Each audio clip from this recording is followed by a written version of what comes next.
নমস্কার, সবাইকে স্বাগত জানাই এসো গল্প শুনি বাই প্রকৃতিলীনা চ্যানেলে। এতদিন ধরে আমরা শুনছিলাম হ্যারিয়েট বিচার স্টো রচিত কালোজয়ী উপন্যাস আঙ্কেল টমস কেবিন। আজকে শুনবো তার পঞ্চম পর্ব। পড়ার সুবিধার্থে পুরো উপন্যাসটিকে আমরা কয়েকটি পর্বে ভাগ করে নিয়েছি, যাতে প্রতিটি পর্বই খুব বেশি বড় না হয়ে যায়। সেই হিসেবে আজকে পঞ্চম পর্ব। কেমন লাগলো তোমাদের আগের পর্বগুলি? যদি ভালো লাগে তাহলে লাইক শেয়ার করতে ভুলবে না। আর হ্যাঁ, অনেকেই গল্প শুনছো কিন্তু সাবস্ক্রাইব করছো না। তোমরা সাবস্ক্রাইব করলে আমার উৎসাহ আরো বাড়বে, আরো নতুন নতুন গল্প শোনাতে পারবো। সেই জন্য অনুরোধ রইল, সাবস্ক্রাইব করে দিও এবং সেই সঙ্গে বেল বাটনটিতেও ক্লিক করে দিও, যাতে নতুন গল্পের খবর সঙ্গে সঙ্গে পৌঁছে যায় তোমাদের কাছে। তাহলে আর বেশি দেরি না করে চলো শুরু করা যাক। হ্যারিয়েট বিচার স্টো রচিত আঙ্কেল টমস কেবিন, চতুর্দশ পরিচ্ছেদ। কেসি। পরের দিনই টম কাকা মনের অবসাদ ঝেড়ে ফেলে দিলেন। তিনি বুঝলেন এ দুঃখ তার শুধু একার নয়, প্রত্যেক কৃতদাসের। তাছাড়া তিনি কাজের লোক, জীবনে কখনো কাজে ফাঁকি দেননি। তাই যতই কঠিন হোক, কাজকে তিনি ভয় করেন না। কয়েকদিনের চেষ্টাতেই তিনি নতুন পরিবেশের সঙ্গে খাপ খাইয়ে নিলেন। নিয়মিতভাবে হাসি মুখে নিজের নির্দিষ্ট কাজ করে চললেন তিনি। টমকে সবচেয়ে বাধা দিতে লাগলো তার সহকর্মীদের ভাগ্য। টমের কাজ দেখে মালিক সাইমন লেগ্রি খুব খুশি হলো। সাইমন টমকে আড়ালে সবসময় নজর করত। সাইমন বুঝতে পারল এমন খাটিয়ে মজুর তার আবাদে আর কখনো আসেনি। বুড়ো হলে কি হবে? টম যতটা কাজ করেন তা তিনজন মজুরেও করে উঠতে পারে না। টমের আর একটা গুণ মালিক হিসেবে সাইমনের খুব ভালো লাগলো। অন্য সব কৃতদাস যা করে টম তা করেন না, অর্থাৎ এক মুহূর্তের জন্য টম কাজে ফাঁকি দেন না, এবং যে কোনো কাজের ভার তার উপরে চাপাও না কেন তিনি আপত্তি করেন না। কিন্তু একটা ব্যাপারে টমের উপর সাইমন মনে মনে বিস্মিয়ে ওঠেন। যখন অন্য মজুরদের কঠোর সাজা দেয়া হয় তখন টম একপাশে উদাস হয়ে বসে থাকেন। সাইমন বুঝে উঠতে পারেন না টম এত কি ভাবছে। টমের সেই বিস্ময়কর নীরবতা সাইমনের অপরাধী অন্তরে যেন কাঁটার মতন বিদ্ধে থাকে। সাইমনের মনে হয় টম যেন তার নীরবতা দিয়ে তাকে ভৎসনা করছে। কৃতদাসের এ ধরনের স্পর্ধা সাইমনের অসহ্য লাগে, অথচ কোথায় কিভাবে এর বিরুদ্ধে প্রতিবাদ করবে তাও সাইমন বুঝতে পারে না। এর ফলে টমের বিরুদ্ধে তার মন হিংস্র আক্রোশে ভরে উঠতে থাকে। এমন সময় টম একদিন দেখলেন একটা লম্বা আফ্রিকান মেয়ে, বোধহয় নতুন কোনো কৃতদাসী, কাজ করতে এলো। মেয়েটির চাল চলন অত্যন্ত অদ্ভুত লাগলো। সব সময় সে মুখ ভার করে থাকে। কেউ কিছু বলতে গেলেই গালাগালি করে, তেড়ে মারতে আসে। টম শুনলেন তার নাম কেসি। এ আবাদের পুরনো মজুরনি। অত্যাচার সইতে না পেরে কিছুদিন আগে সে পালিয়ে গিয়েছিল। ধরা পড়ায় আবার তাকে এখানে ফিরে আসতে হয়েছে। টম ক্ষেতের যেদিকটায় কাজ করতেন কেসি সেখানেই কাজ করে। টম একদিন দেখলেন কেসি জ্বরের ঘোরে দাঁড়াতে পারছে না, অথচ সেই অবস্থায় সে ক্ষেতে তুলো তুলতে এসছে। টম তার কাছে গিয়ে স্নেহ ভরা কণ্ঠে বললেন, বোন, তুই চুপ করে বস, আমি তোর হয়ে তুলো তুলে দিচ্ছি। কেসি অবাক হয়ে টমের দিকে তাকিয়ে থাকে। জীবনে কেউ কখনো তাকে এভাবে স্নেহ ভরা ডাকে ডাকেনি। কেসি ভালো করে জানে এখানে কোনো মজুর অপর মজুরকে সাহায্য করতে এগিয়ে আসে না। তাই সে অবাক হয়ে টমকে বলল, তুমি কি পাগল? এখানকার নিয়ম কানুন জানো না? যদি সাম্বো দেখতে পায় যে তুমি আমাকে সাহায্য করছো তাহলে তোমার পিঠের চামড়া আর আস্ত রাখবে না। আমার জন্য কেন তুমি বুড়ো মানুষ জেনে শুনে এ নির্যাতন সইতে যাবে? টম হেসে বললেন, বোন, আমারও একটা নিয়ম কানুন আছে। আমি সব সময় সেই নিয়ম কানুন মেনে চলার চেষ্টা করি। সেই নিয়ম কানুন হলো আতুরকে সেবা করা ও সাহায্য করা। সেটাই আমার পরম ধর্ম। সে ধর্ম থেকে কোনো অত্যাচারী আমাকে দূরে রাখতে পারবে না। কেসির সমস্ত প্রতিবাদ নাকচ করে টম কাকা কেসির ঝুড়িতে তুলো তুলতে থাকেন। কিছুক্ষণ পরে পেছনে কে যেন হো হো করে হেসে উঠল। টম কাকা ফিরে দেখেন সাম্বো। কি রে বেটা বুড়ো আফ্রিকান, ভারী দয়া দেখছি যে। টম কাকার ভেতরটা যেন কেঁপে ওঠে। তবুও শান্ত কণ্ঠে তিনি বলেন, দয়া মানুষের ধর্ম। সাম্বো হেসে ওঠে, আচ্ছা বেটা আফ্রিকান, ওজন করার জায়গায় যখন যাবি তখন আমার ধম্মও তোকে বুঝিয়ে দেব। সেদিন সন্ধ্যার সময় ওজন করার জায়গায় মালিক সাইমন লেগ্রি রাঙা চোখে দাঁড়িয়ে রইল। তার চোখে মুখে ফুটে উঠেছে বেপরোয়া প্রতিহিংসার চাহনি। একে একে মজুরদের ঝুড়ি ওজন হলো। সাইমন লেগ্রি সেদিকে একটুও নজর দিল না। সে অপেক্ষায় আছে কখন টমের ঝুড়ি আসে। আজ তার বহুদিনের জমানো আক্রোশ মেটাবার সুযোগ পেয়েছে সে। সাম্বোর কাছে আজ সে খবর পেয়েছে টম নিজের কাজে গাফিলতি করে কেসির ঝুড়িতে তুলো তুলে দিয়েছে। সুতরাং সাইমন আজ ধরেই নিয়েছে যে টমের তুলো ওজনে কম হবে, আর সেই অজুহাতে সে ওকে কঠোর সাজা দিতে পারবে। কিন্তু টমের ঝুড়ি ওজন করে দেখা গেল নির্দিষ্ট ওজনের তুলনায় বেশি তুলো রয়েছে। তারপর কেসির ঝুড়ি ওজন হলো। দেখা গেল তুলো কিছু কম তোলা হয়েছে। সাইমন খুশিতে ভরপুর হয়ে ওঠে। সাম্বোর হাত থেকে চাবুকটা নিয়ে সে টমের দিকে এগিয়ে বলে, এই বুড়ো, তোর কাজে আমি খুব খুশি হয়েছি, সেজন্য আজ তোকে বকশিস দেব। সাম্বোর হয়ে আজ তুই সর্দারের কাজ করে নে। এই নে চাবুক, লাগা এই মেয়েটার পিঠে, লাগা চাবুক। টম পাথরের মতো অনড় হয়ে থাকেন। সাইমন গর্জে ওঠেন, কিরে বুড়ো, আমার কথা কানে শুনতে পাচ্ছিস না? এই হারামজাদা আফ্রিকান, বড় দয়া তোর না?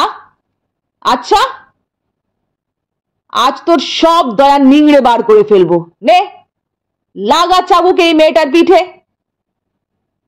শান্ত কণ্ঠে টম এবার জবাব দেন, আমি পারবো না। এমনভাবে এই তুলোর আওয়াজে আর কেউ কোনোদিন সাইমনের মুখের উপরে না বলতে পারেনি। সাইমন আর স্থির থাকতে পারে না। লাথি মেরে টমকে মাটিতে ফেলে দিয়ে পাগলের মতো সে চাবুকের পর চাবুক চালাতে থাকে টমের ওপর, আর চিৎকার করে বলে, বল, আর একবার বল, পারবি না, বল। হুশ হারাবার আগে টমের মুখ থেকে শোনা গেল, আমার ভগবানের যা নিয়ম আমি তাই পালন করব। এত মারেও ঢিঠ হয় না এমন মানুষ এর আগে সাইমন দেখেনি। মারতে মারতে সাইমন নিজে যখন ঝিমিয়ে পড়ল তখন তার হুঁশ হলো টম বোধহয় মরে গেছে। সাইমন আর এক মুহূর্ত সেখানে দাঁড়াতে পারে না। সাম্বোর ওপর টমের দেহটার ভার দিয়ে সাইমন ছুটতে বেরিয়ে যায়। যাবার সময় বলে যায়, বেটা মরে গেলে নদীতে ফেলে দিয়ে আসবি, বুঝলি? সাম্বো টমের অনড় দেহটার কাছে গিয়ে তার বুকে হাত দিয়ে দেখে তখনও নারী ধুক ধুক করছে। সাম্বো অবজ্ঞা ভরে বলে, বেটা আফ্রিকানের প্রাণ, এত সহজেই কি যাবে? মজুররা ধরাধরি করে টমের অচেতন দেহ তুলে নিয়ে তার খুপড়িতে রেখে আসে। সেখানে তেমনি অসহায়ভাবে টম পড়ে থাকেন। শেষ রাতে তার জ্ঞান ফিরে এলো। ক্ষীণ কণ্ঠে তিনি বলে ওঠেন, একটু একটু জল। তারপর টমের মনে পড়ল তাকে জলই বা কে দেবে। কিন্তু আশ্চর্য, কে যেন তার মুখে জল ঢেলে দিল আর সারা দেহে কিসের যেন প্রলেপ লাগিয়ে দিল। টম মাথা তুলে দেখেন সেই হতভাগিনী আফ্রিকান রমণী কেসি রাতে সকলের নজর এড়িয়ে চুপি চুপি এসেছে তার সেবা করার জন্য। তার পাশে দাঁড়িয়ে রয়েছে এমিলিন। ব্যথিত হয়ে টম বলে ওঠেন, এ কি করছো বোন? তোমরা এখানে এসেছো জানতে পারলে ওরা তোমাদের নির্যাতন করবে। মৃদু অথচ দৃঢ় কণ্ঠে কেসি বলে, আমি আর ওদের মারের ভয় করি না। টমের সারা দেহে নীরবে তারা দুজনে বুনো পাতার প্রলেপ লাগিয়ে দিতে থাকে। তারা বলে, কথা বলো না, লক্ষ্মী ছেলেটির মতো ঘুমিয়ে পড়ো। যতক্ষণ টম না ঘুমিয়ে পড়লেন ততক্ষণ কেসি আর এমিলিন তার মাথায় হাত বুলিয়ে ঘুম পাড়াবার চেষ্টা করল। টম ঘুমিয়ে পড়তেই তারা আবার অন্ধকারে নিজের খুপড়িতে এসে ঢুকল। ৫ম পরিচ্ছেদ। দানব থেকে মানব। যে টমি গুন্ডা তার দলবল নিয়ে জর্জ ও ব্রাদার ফিনিয়াসকে হত্যা করতে এসেছিল, সে আজ এমনই আহত যে সীমান্তের ওপারে কোয়েকার কলোনির দিকে রওনা হবার সময় জর্জ তাকে তুলে নিল গাড়িতে। গাড়ির মধ্যে টমি গুন্ডার হুঁশ যখন ফিরে এলো তখন তার মনের মধ্যে যেন ঝড় বয়ে চলেছে। তার আসল নাম টম লকার। টমি গুন্ডা বলেই সে বড় বড় শহরের গুন্ডাদের আড্ডায় পরিচিত।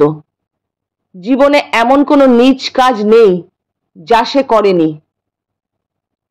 কেউ বলতে পারবে না জীবনে কোনোদিন লকার দয়া পরবশ হয়ে কাউকে ক্ষমা করেছে। তার নির্মমতার জন্যই কৃতদাস ব্যবসায়ীরা বেশ মোটা টাকা দিয়ে তাকে কাজে লাগাতো পালাতক কৃতদাসদের শায়েস্তা করার জন্য। লকার আর তার বন্ধু মার্ক তখন জীবিত বা মৃত সেই পলাতক কৃতদাসদের ধরে নিয়ে আসতো। এই নিষ্ঠুর হত্যার খেলায় লকার বহুবার মার্ককে বহু বিপদের হাত থেকে রক্ষা করেছে, এমনকি যা সে কারুর জন্য করেনি মার্কের জন্য তাও করেছে। অর্থাৎ নিজের জীবনের ঝুঁকি নিয়ে সে মার্ককে বাঁচিয়েছে।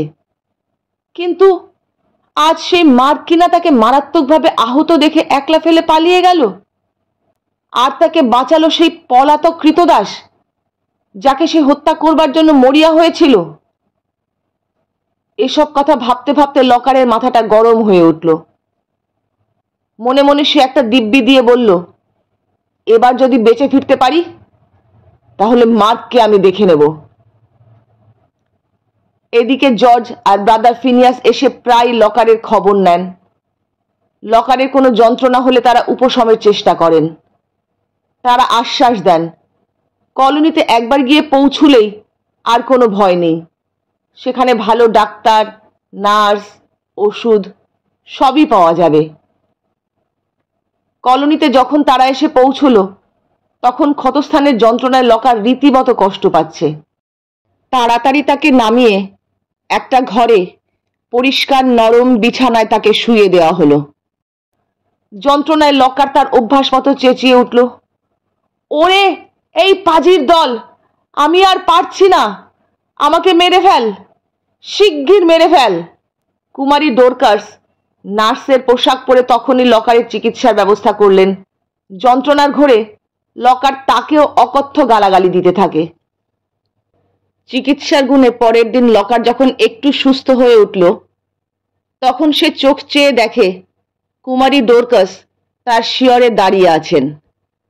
কোমল স্নেহমাখা কণ্ঠে তিনি বললেন, এখন কেমন আছো ভাই?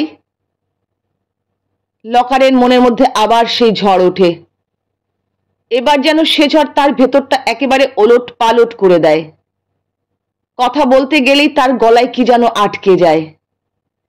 সে বুঝতে পারে না এ তার কি হলো। কুমারী ডোরকাসের দিকে চেয়ে সে জিজ্ঞাসা করল, সেই ছোড়াটা আর সেই মেয়েটা তারা কোথায়? কাদের কথা বলছো ভাই? আহা, সেই যে কৃতদাসটা যে তার বউ আর ছেলেকে নিয়ে পালাচ্ছিল। ও, জর্জ আর এলিজা, তারা তো এখানেই আছে। এখনো এখানে আছে? কি সর্বনাশ! ওদের আজই এখান থেকে সরিয়ে ফেলার ব্যবস্থা করো। আজই? কেন বলো তো? লকার হঠাৎ চেঁচিয়ে ওঠে। হ্যাঁ হ্যাঁ, আজই, এখনই ওদের এখান থেকে বেরিয়ে পড়তে বলো। তারা যেন লেক পার হয়ে যাবার চেষ্টা করে, বুঝলে? ওদের বলে দাও তারা লেক পার হয়েই যাবে। শোনো, তাদের বলে দাও মেয়েটার চেহারা আর পোশাক যেন বদল করে নেয়। আমি জানি আমার দলের মারফত এর মধ্যে খবর চলে গেছে, সেখানে মেয়েটার চেহারা, পোশাক আশাক সব খবরই চলে গেছে। কুমারী ডোরকাস বললেন, তোমায় এর জন্য অসংখ্য ধন্যবাদ। আমি এখনই গিয়ে ওদের সাবধান করে দিচ্ছি। কদিন থাকার পর লকার সেখান থেকে বিদায় নিয়ে চলে গেল। সেদিন সে একেবারে আলাদা মানুষ। সে আর তার পুরনো আড্ডায় ফিরে গেল না। একটা গায়ের কাছাকাছি জায়গায় একখানা কুঁড়ে ঘর তুলে বনে বনে শিকার করে তার দুরন্ত দেহ মনের শক্তিকে নিঃশেষ করে ফেলার সংকল্প নিল সে। ষোড়শ পরিচ্ছেদ, মুক্তি। সেদিনই লকারের কথা শুনে জর্জ নিজের হাতে এলিজাকে পুরুষের পোশাক পরিয়ে দিব্যি তরুণ ছেলে সাজিয়ে তুলল। কাঁচি দিয়ে এলিজার একরাশ চুল কেটে সে ছোট করে দিল। সেই নতুন পোশাকে আয়নার দিকে চেয়ে এলিজা অবাক হয়ে যায়। নিজেই যেন নিজেকে চিনতে পারে না। হঠাৎ তার নজর পড়ে ধুলায় লুটানো তার কোকড়ানো চুলগুলোর দিকে। দীর্ঘশ্বাস ফেল এলিজা বলে, হায় হায়, এই কি হলো? জর্জ বলে, দাঁড়াও, এখনো মেকআপের বাকি আছে। এই বলে নিজের বাক্স থেকে রং আর তুলি বের করে এলিজার মুখের ভোল যথাসম্ভব পাল্টে দেবার চেষ্টা করে সে। ছদ্মবেশ ধারণ শেষ হয়ে গেলে এলিজা আয়নায় নিজেকে দেখে অবাক হয়ে যায়। তাকে আর মেয়ে বলে চেনাই যায় না। আর একটুও দেরি না করে তারা জিমকে নিয়ে বেরিয়ে পড়ে। পথে যেতে যেতে জর্জ বলে, এখনো ভয়ে আমার বুক কাঁপছে। এই শেষ পথটুকু পেরুতে পারলেই আমরা মুক্ত, আমরা স্বাধীন। এলিজা উৎফুল্ল হয়ে জিজ্ঞাসা করে, কানাডা আর কত দূরে? জর্জ বলে, আমরা যে হ্রদের দিকে চলেছি সেই হ্রদ পার হলেই কানাডা। হ্রদের ওপর মাত্র 24 ঘন্টা সময়, তারপরই কানাডা। কানাডার দিকে যতই এগিয়ে চলেছি বুকের কাঁপুনি তত বাড়ছে। এই শেষ পথটুকু কি নিরাপদে পার হতে পারবো না? এলিজার বুকে বেজে ওঠে বিশ্বাসের মহাশক্তি। সেই অশিক্ষিত আফ্রিকান তরুণী বলে, যে ভগবান এত বিপদের মধ্যে দিয়েও আমাদের এখানে নিয়ে এসেছেন, এ পথটুকুও তিনি নিশ্চয়ই পার করে দেবেন। তুমি বিশ্বাস করো জর্জ, আমার মনের ভেতর থেকে কে যেন বলছে আমরা নিশ্চয়ই মুক্ত হব, নিশ্চয়ই কানাডায় গিয়ে পৌঁছব। এলিজার সেই দৃঢ় বিশ্বাসের কথায় জর্জের মনে আবার উৎসাহ জেগে ওঠে। স্ত্রীর সে বালক মুখের দিকে চেয়ে গর্বে তার বুক ফুলে ওঠে। আবহাওয়া হালকা করার জন্য রহস্য করে জর্জ বলে, তোমাকে দেখতে দেখতে আমি ভুলেই যাচ্ছি তুমি এলিজা। মনে হচ্ছে তুমি যেন কোন তরুণ মুলাটো ছেলে। লকার তাদের যে খেয়াঘাটে যেতে বলেছিল সেখানে গিয়ে তারা একটা বোটে চড়ে যাত্রী জাহাজে গিয়ে উঠল। লকারের নির্দেশ মতো তারা আলাদা আলাদা ভাবে ছাড়াছাড়ি ভাবে বসেছিল যাতে কেউ তাদের সন্দেহ না করে। জাহাজ ছাড়ার মুখে তারা নজর করল দুজন লোক যেন কাদের খুঁজছে। জর্জ বুঝল এরা হেলির চর, তাদেরই খুঁজছে।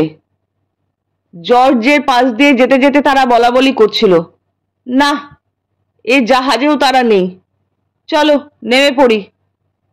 তারা নেমে পড়তেই জর্জ স্বস্তির নিঃশ্বাস ফেলল। মনে মনে ভগবানকে অন্তরে কৃতজ্ঞতা নিবেদন করতে থাকে। জাহাজ রওনা হলো কানাডার দিকে। 24 ঘন্টা পরে জাহাজখানা কানাডার আর্মহার্স্টবার্গ বন্দরে এসে নোঙর ফেলল। তারপর দড়ি দিয়ে ঝুলিয়ে রাখা কাঠের পাটাতনটা নামিয়ে দেয়া হলো জেটির ওপরে। ঘন্টা বেজে উঠল ঢং ঢং করে। ঘন্টার সেই আওয়াজ জর্জ আর এলিজার কানে বাজলো এক নতুন সুরে। সেই মুক্তির সুর সাড়া জাগিয়ে দেয় তাদের মনে। কানাডা, মুক্তির দেশ কানাডা। আর কয়েক মিনিটের মধ্যেই তারা কানাডার মাটিতে পা দেবে। তারপর থেকেই তারা হয়ে যাবে স্বাধীন। তারা হবে মুক্ত। দাসত্বের লোহার শিকল আর বেঁধে রাখতে পারবে না তাদের। পশুর মতো তাদের আর কেউ বেচা কেনা করতে পারবে না। মানুষের মতন তারা এবার থেকে চলে ফিরে বেড়াতে পারবে ইচ্ছে মতো। দলে দলে জাহাজের যাত্রীরা বন্দরে নামতে থাকে। জর্জ আর এলিজাও নেমে আসে তাদের সঙ্গে। জিমকে করে তুলে নেয় জর্জ। ধীরে ধীরে তারা নেমে যায় সিঁড়ি দিয়ে। সামনেই জেটিতে যাবার পাটাতন। এলিজার হাত ধরে সেই পাটাতনের ওপর পা ফেলে জর্জ। তার মনের ভেতর তখন এক বিচিত্র অনুভূতি। এলিজার বুকটা দুরু দুরু করে ওঠে। জর্জের হাত ধরে সে এগিয়ে যায়। মিনিট তিনেকের মধ্যেই তারা তীরে নেমে যায়। কানাডার মাটিতে পা দিয়ে বুক ভরে মুক্তির নিঃশ্বাস নেয় তারা। আজ তারা মুক্ত।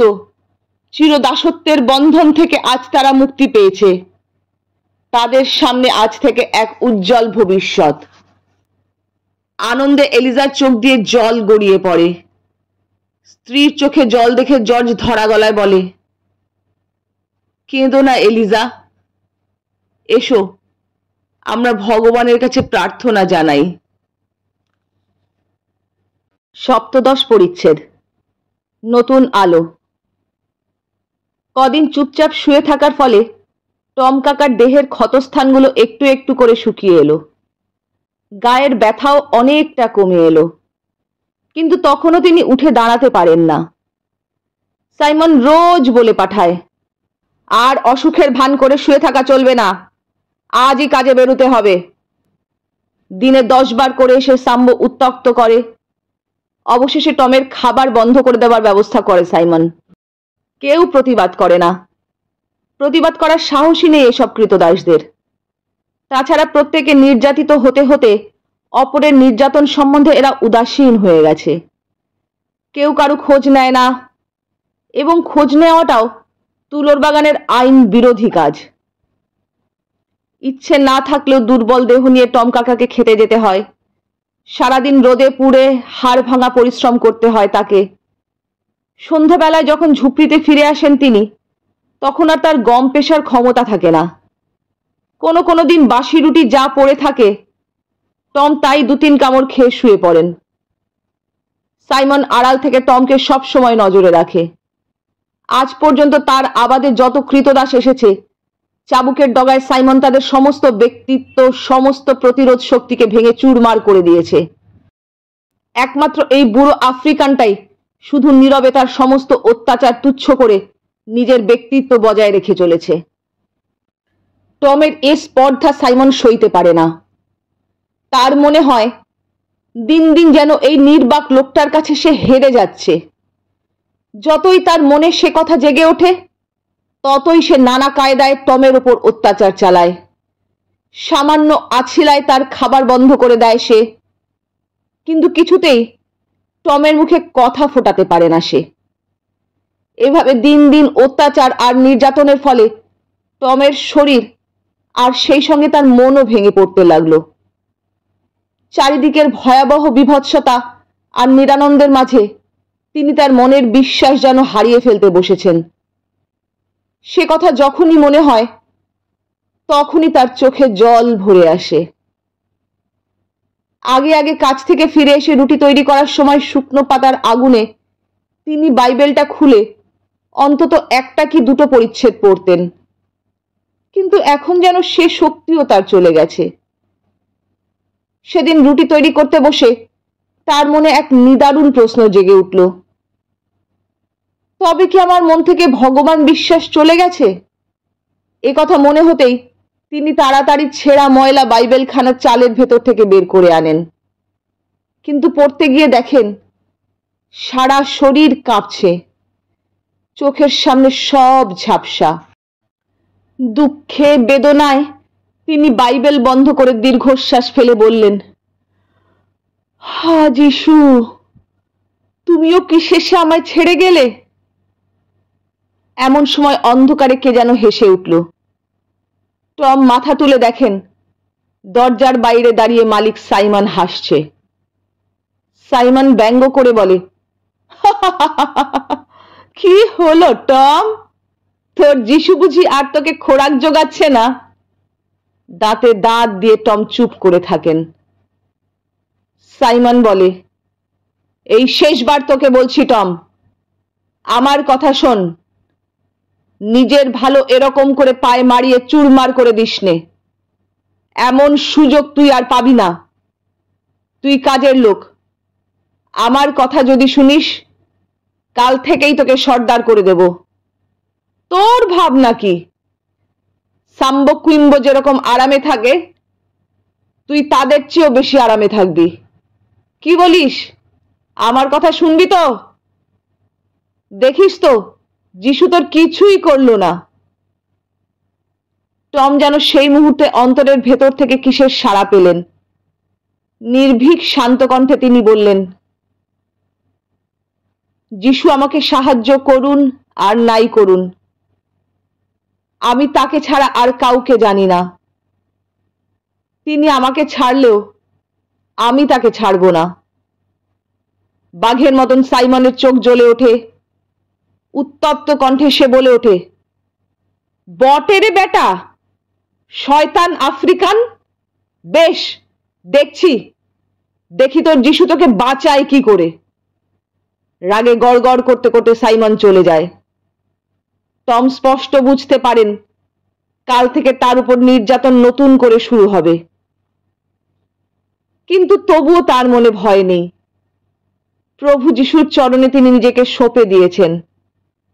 সাইমন চলে যেতেই তিনি যিশুর কাছে প্রার্থনা করেন, হে পিতা, হে মঙ্গলময় যিশু, আমার মনে তুমি বল দাও। সমস্ত অত্যাচার নীরবে সইবার মতন শক্তি আর সাহস আমাকে দাও। প্রার্থনা শেষ হতেই তার মনে হলো তিনি যেন অন্য মানুষ হয়ে গেছেন। অত্যাচারের ভয় আর তার মনের আনাচে কানাচেও নেই।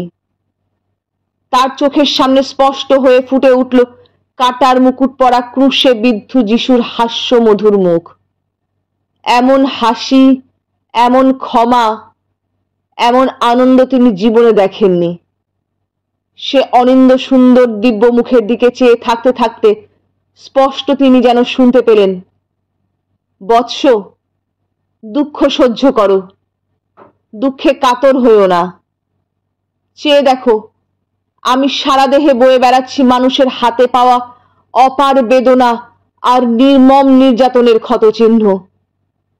কিন্তু তার জন্য আমার মনে এতটুকুও ক্ষোভ নেই। আমি যেমন খুশি মনে এসব সয়েছি, তেমনি তুমিও খুশি মনে মানুষের হাতে দৈহিক লাঞ্ছনা সহ্য করো। আমি তোমাকে বলছি, আমি যেমন আমার মহান পিতার পাশে চির আনন্দের স্থান পেয়েছি, তুমিও তেমনি আমার পাশে স্থান পাবে। সে অপূর্ব চেতনার সঙ্গে সঙ্গে টমের দেহ মনে এক দুর্বার শক্তি জেগে উঠল। সেদিন থেকেই তার মুখের চেহারা বদলে গেল। শত প্রহার আর নির্যাতনেও তার মুখের হাসি মিলিয়ে যেত না। যখন যেখানে কোনো মজুর অসুস্থ হয়ে পড়ত, সাইমনের রোষ তুচ্ছ করে টম সেখানে হাজির হয়ে তাদের সেবা করতেন ও সান্ত্বনা দিতেন। তারপর সাইমন ও তার অনুচরদের কাছ থেকে সমস্ত নির্যাতন আর অপমান হাসি মুখে নিজে সইতেন। এতদিন যেসব মজুর টমের উপর সাইমনের রোষ দেখে তাকে এড়িয়ে চলত এবং দূরে সরে আলাদা থাকত, তারাও এই অদ্ভুত লোকটার আচরণে ধীরে ধীরে নিজেদের অভ্যাস বদলাতে লাগলো। টমের প্রভাব সেই অসহায় লাঞ্ছিত মজুরদের মনে এক অদ্ভুত শক্তির, এক নতুন আশ্বাসের আবরণ এনে দিল। আর সেই ক্রমবর্ধমান টমের প্রভাবের বিরুদ্ধে সাইমন যেন দিন দিন ক্ষেপে উঠতে লাগলো। কেবলই তার মনে হতো টমের কাছে যেন সে হেরে যাচ্ছে, টম কোনো কথা বলেন না। সাইমন বা তার অনুচরেরা অত্যাচার করলে হাসি মুখে তিনি তা সহ্য করেন, কোনো প্রতিবাদ করেন না। সাইমন আজ পর্যন্ত বহু কৃতদাস দেখেছে, বহু কৃতদাসকে সে চাবুকের ঘায়ে শায়েস্তা করেছে, কিন্তু এবার টমের কাছে হলো তার নিদারুণ নৈতিক পরাজয়। আজকের মতন শেষ হলো আঙ্কেল টমস কেবিনের ৫ম পর্ব। কেমন লাগছে তোমাদের আঙ্কেল টমস কেবিন শুনতে? যদি ভালো লাগে তাহলে প্লিজ প্লিজ একটু লাইক, শেয়ার আর সাবস্ক্রাইব করে দিও, আর সেই সঙ্গে বেল আইকনকে প্রেস করে আমার চ্যানেলের সঙ্গে যুক্ত হয়ে যেও। তাহলে আজকের মতন আসি, ভালো থেকো, টাটা।